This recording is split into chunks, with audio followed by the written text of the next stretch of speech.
So guys, for the first step, you're going to head over to search and type in check for updates. Click on it.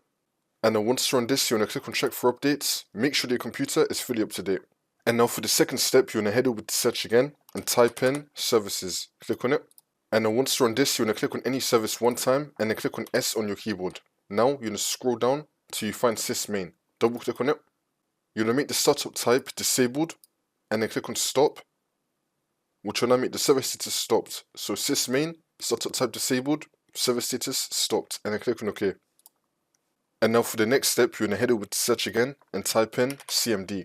Now you want to run it as administrator. And then click on yes. And then once you're on this, you're going to type in sfc space / scan now and then click on enter. Then you want to run the scan. Wait for this to load.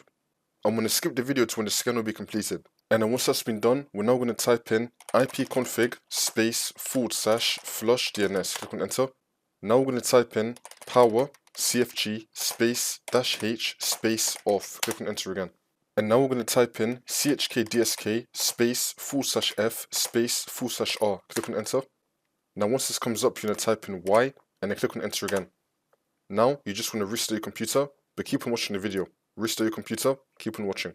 And now as the computer is turning on, it's going to be saying to skip this checking, press any key. Do not press any key. You do not want to press any key. Let all the seconds load in.